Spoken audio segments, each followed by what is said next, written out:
امت تھی تو راجہ داہر کے ڈاکوؤں نے ہمارا قافلہ لوٹا. ایک لڑکی نے کہا یا الحجاج، حجاج ظالم، کوئی ہماری تاریخ کا اچھا انسان نہیں، ہماری تاریخ کا کوئی قابل ذکر انسان نہیں، ظالم. یا الحجاج، اے حجاج تو کہاں ہے؟ بصرے کا، عراق کا گورنر تھا. چند لوگ جان بچا کے بھاگ نکلے تھے. وہ پہنچے تو انہوں نے حجاج سے کہا کہ ایک لڑکی نے یوں پکارا تھا. تو وہ کھڑا ہو گیا کہ لبیک یا اختی، لبیک یا اختی، لبیک یا اخت. میری بہن حجاج حاضر ہے، حجاج حاضر ہے، حجاج حاضر ہے. آپس میں عزتیں محفوظ تھیں، غیروں نے عزت پہ ڈاکہ ڈالا تھا. تو ایک بدماش کھڑا ہو گیا، کوئی تاریخ کا اچھا انسان نہیں ہے، بدماش، بنو امیہ کا چھوڑا ہوا بدماش تھا. عبد الملک ابن مروان تو مر چکا تھا، ولید اسی نے اس کو مسلط کیا تھا، اور وہ ولید کا زمانہ تھا. ایک لڑکی کی پکار پر نے قسم اٹھائی، نہ چارپائی پہ سوؤں گا، نہ بیوی کے قریب جاؤں گا جب تک اس بچی کے میں آواز کو نہیں پہنچوں گا.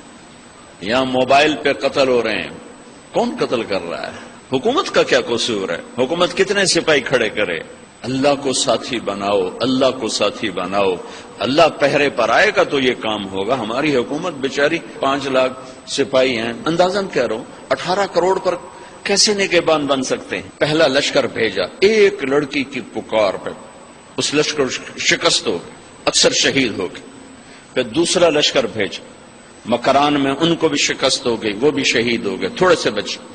تیسرے لشکر کے لیے ولید بن عبد الملک کے نے اجازت نہ دی، کہا میں نہیں اجازت دیتا، اتنا تو نے میرا نقصان کر دیا. 2 لشکر تباہ کر دیے ایک بچی کے پیچھے. حجاج نے کہا کہ مجھے برائے مہربانی اس دفعہ آپ اجازت دے دیں، جتنا خرچہ میں خزانے سے لوں گا اس سے دگنا میں خزانے میں واپس کروں گا. تو پھر دوبارہ 4000 کا لشکر تیار کیا اور محمد بن قاسم اپنے بھتیجے کو امیر بنایا، 17 سال کا نوجوان، اور اس کو روانہ کیا.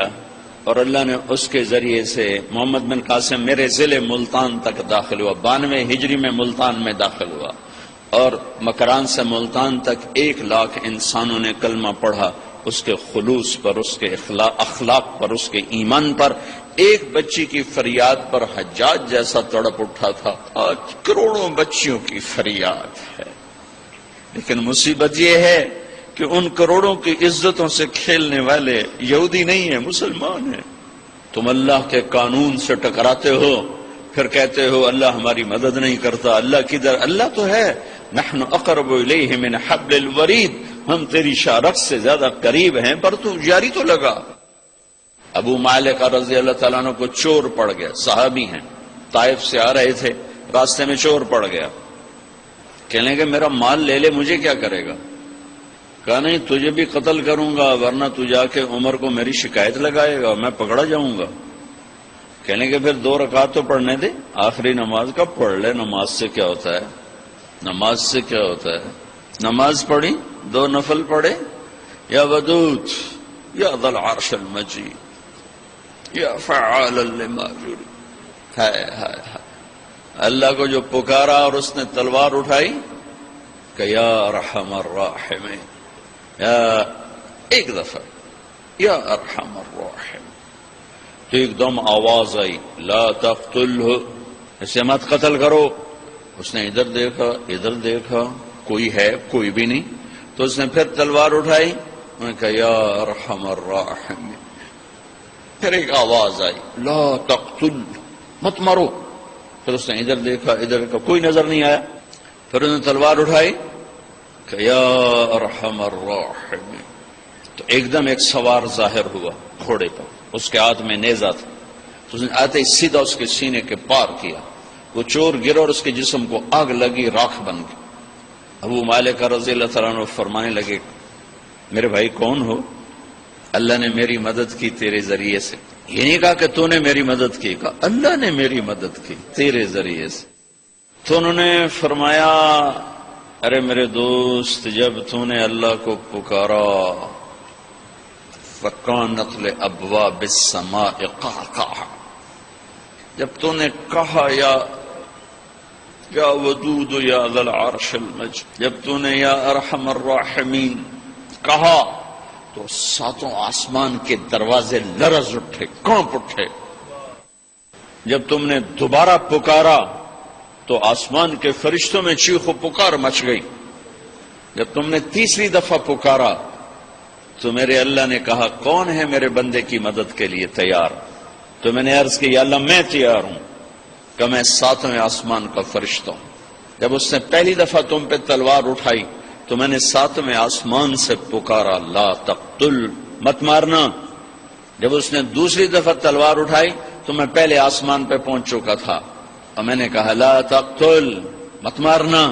اور جب اس نے تیسری دفعہ تلوار اٹھائی تو میں تیری مدد کو پہنچ چکا تھا۔ اور جو بھی اللہ کو ایسے پکارے گا اللہ اس کی مدد کو آئے گا۔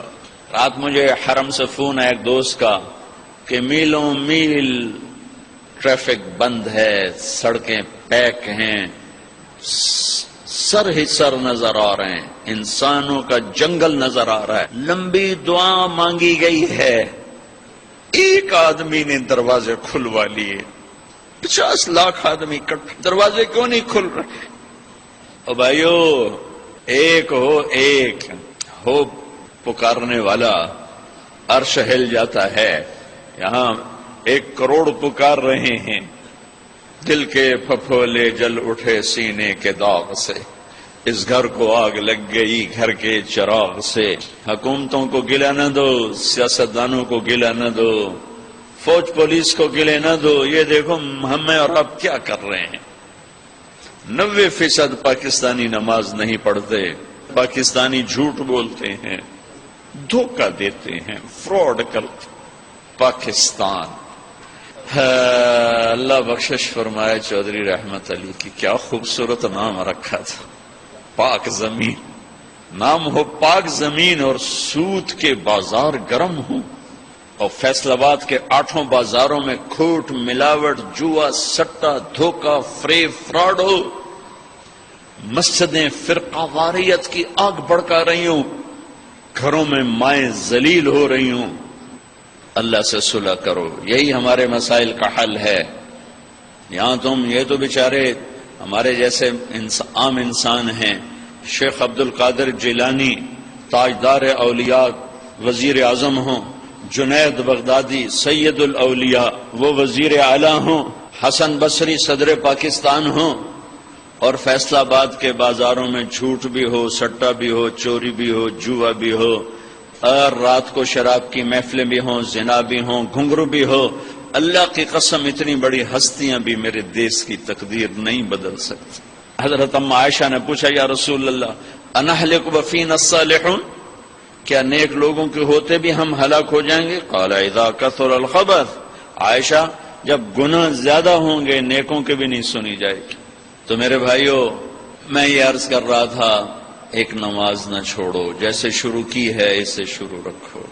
ایک اپنے گھروں سے لڑائی جھگڑے نکال دو، نفرت کے بول نکال دو، آپس کی نفرتیں نکال دو، اپنے بازاروں سے جھوٹ نکال دو، سود نکال دو، ترازو کے ناپ تول کی کمی نکال دو، ملاوٹ کھوٹ نکال دو۔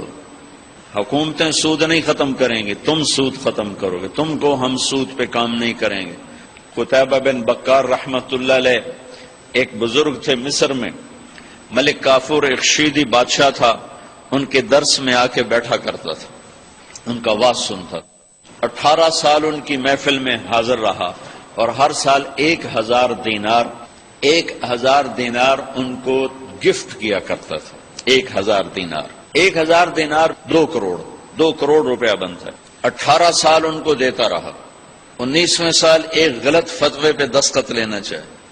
ان کی حیثیت بہت بڑی تھی قتیبہ بن بکار رحمت اللہ علیہ، ان کا فتویٰ چلتا تھا، مصر ان کے حکم کو سامنے رکھ کے چلتا تھا۔ عوام، آج کی عوام تو علماء سے جڑی ہوئی نہیں، عوام کا بھی قصور ہے، علماء کے بھی قصور ہے، انہوں نے منصب کو نہیں پہچانا، انہوں نے علم کو نہیں پہچانا۔ انہوں نے کہا حضرت یہ ایک فتویٰ ہے، اس پہ آپ دستخط فرماتے۔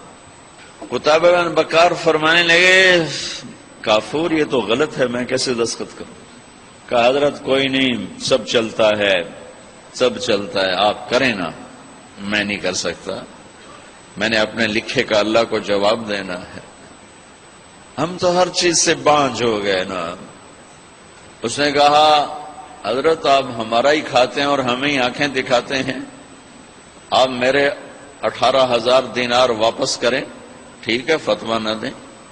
اس کو خیال تھا غریب آدمی، بھوکا آدمی، کہاں ہوں گے اس کے پاس 18,000 دینار جو بھی مجھے واپس کرے گا؟ 36 کروڑ روپے تو آج بڑے سے بڑا تاجر ایک دم واپس نہیں کر سکتا۔ تو کہا میرے پیسے یہاں رکھو یا یہاں دستخط کرو۔ گھر تشریف لے گئے، 18 تھیلیاں مہر لگی ہوئی، مہر بھی نہیں کھلی، مہر کھول کے ویکھاں تو سی ہے کی، سر با مہر اسی طرح مہر لگی ہوئی 18 کی 18 تھیلیاں لا کر اس کے منہ پہ مار کے کہا میرے ایمان کی اتنی قیمت لگائی،